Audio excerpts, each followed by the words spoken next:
In this problem, we are asked to determine the shear and moment as a function of x and then draw the shear and moment diagram.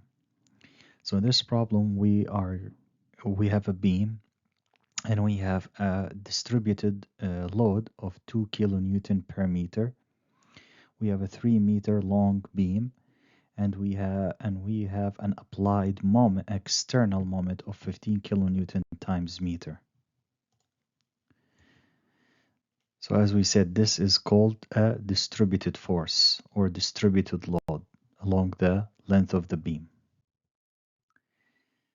So first thing we want to find is the support reactions. So in this problem, we have a fixed support at A, and fixed support restrain the movement of the beam in the vertical direction. That's why we have A sub y. And it restrain the movement in the horizontal direction. That's why we have A sub x. And we have another reactive or reaction couple at support A, which is a fixed support. So fixed support restrict the movement in these three: horizontal, vertical, horizontal, and moment or rotation. So as we said, this is a distributed load. What we want to do is when we want to find the reaction forces, we want to convert the distributed load to concentrated load and to see where we're going to place the concentrated load within the length of the beam. So to convert from distributed force to concentrated force or concentrated load, we will take the area of the distributed force. So this one looks like a rectangle. This side right here is a 2 kilonewton per meter, and the length in here is 3. So that's what we have in here: 2 kilonewton over meter times 3 meter. So here a meter will cancel with a meter, and that will give us a concentrated load of 6 kilonewton. So now the question is, where are we going to place the concentrated load? So what we will do is that we take this shape, which is a square, and we will take the centroid of this shape. And more specifically, we want to find the horizontal coordinate centroid, which is basically this length of 3. So half of 3 is 1.5.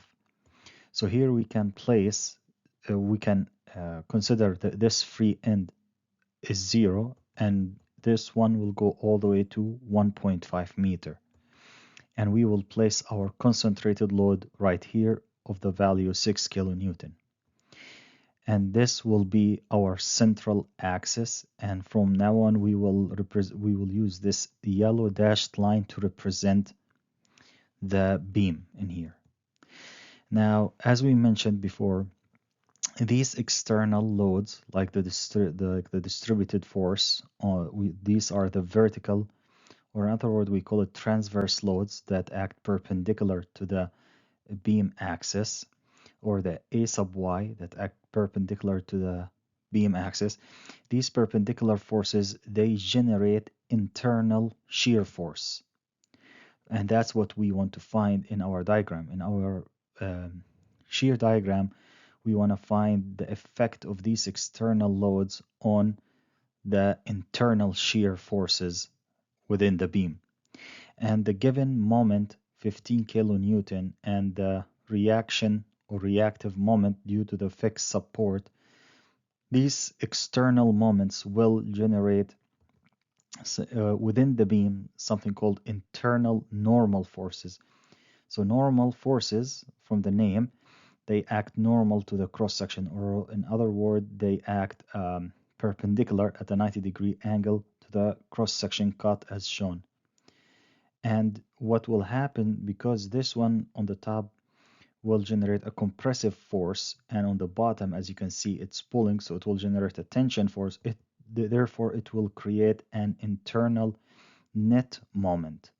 So that's what, and so in here we want to find the goal is to find the internal shear force diagram and the internal net moment diagram caused by the internal normal forces. And to do that, to find the reaction forces, we will utilize the 3 equilibrium equation, where the sum of the forces in the vertical the horizontal are equal to 0, and the sum of the moment at the fixed support or any other place that we see appropriate equal to 0. As we mentioned before, we will represent the beam with this yellow dashed line for simplicity, and these are our reaction forces at the fixed support. This is our concentrated load that we converted, and this is our given moment, external moment. So now we know that this right here, this is our only horizontal direction force, so that will be 0 kilonewton. Next, what we will do is we will take the sum of the forces in the vertical direction or y direction, where up is positive and down is negative. And that will give us A sub y minus 6 kilonewton. So in here we can solve for A sub y, and A sub y and 6 will move to the other side, will be 6 kilonewton. So A sub y here will become 6 kilonewton. Next, we will take the sum of the moment at A, and the convention is that counterclockwise, as shown in here, is positive. So what I like to do is to draw a circle, the center of the circle at the fixed support at A, and we can view this circle as a wheel. So what we want to do is we want to find the moment with respect to this axis or where we're taking the moment. So let's go all the way to the left. So here we say that we have negative 15, and the reason why, as given to us, the moment is clockwise, and clockwise is negative.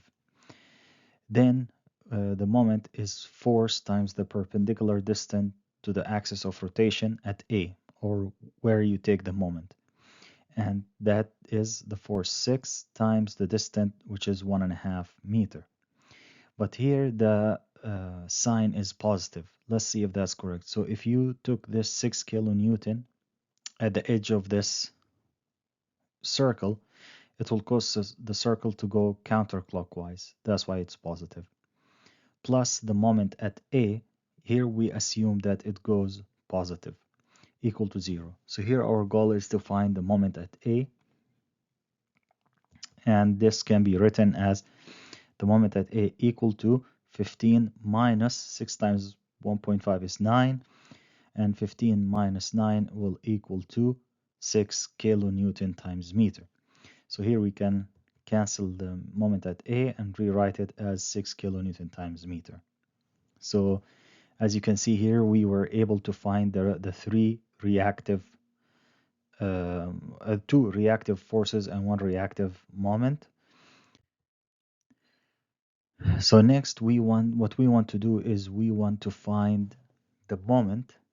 We want to find the internal shear and internal net moment in the beam, and the way to do that is taking a cut somewhere within the 0 meter to 3 meter range, and that cut will be this one right here, where it starts from 0, and we take any arbitrary length within 0 and 3 meter, and that will be our cut in here.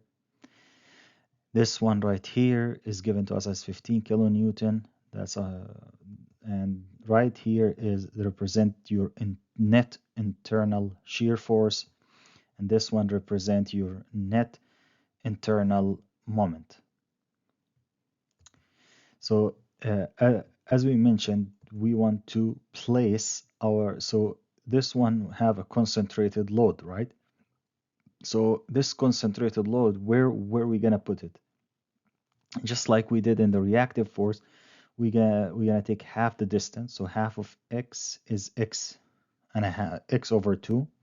That's where we're gonna place our concentrated load, and our concentrated load will be just like the previous slide, will be the area of the square, which will be the length in here of 2 and times this side, which is x, so 2x kilonewton. So we will take the sum of the moment at this cut, where the forces, sum of the forces in the y direction equal to 0. And in here we have minus 2x, and then we have minus v at the cut at this arbitrary location equal to 0. So here we will need to solve for v. So that will be v, the net shear as a function of x will equal to minus 2x. So next what we will do is we will take the moment for this cut. So the sum of the moment at cut x will equal to 0. And here we will draw a circle at the cut, and counterclockwise is positive. And here we will take the moment. So in here it's minus 15 because it goes clockwise. And this 2x at a distance from the x location is x over 2. And if we took this force vector, apply it to to the edge of the circle, the circle will go counterclockwise, so that's why we have it positive. And we said it's 2x times the perpendicular distance, which is x over 2, or in other words, the distance x minus x over 2 will give us x over 2. Plus the moment at x, we assume it to be in the positive direction, equal to 0. So here we need to solve for the moment at the cut x. So this 2 will cancel with this 2, and we can rewrite this equation as minus 15 x squared plus the moment at x equal to 0. Here again we solve for the moment as a function of x, and this will move to the other side, which will be 15 minus x squared, and this is the function that will represent the internal net moment within the length of the beam from 0 to 3 meter. So here what we will do is we want to draw a to draw the shear and moment. So let's say this is A, this is B, and from A we will draw a vertical line, and B we will draw a vertical line. Here we will draw a horizontal line parallel to the beam, start from 0 and end at 3. And here we want to draw the shear diagram. So we write down the shear diagram equation, which is minus 2x, and minus 2x is an equation of a line at a slope of minus 2. So here we will plug in when the shear at 0 is equal to 0. The shear at 3 will equal to minus 2 times 3 will give you minus 6. So right here we said at 3 will give us minus 6 kilonewton. So we will draw a straight line, because this is an equation of a straight line from 0 all the way to minus 6. And at here, an external load of 6 kilonewton, so that will close the shear diagram. And this line is represented by this function right here. Next, we will draw another parallel line to the beam. Start from 0 all the way to 3 meter. And here we want to draw the moment diagram, so we will use the moment diagram, the internal moment function, and moment at 0, so we plug 0 in here, it will give us an answer of 15.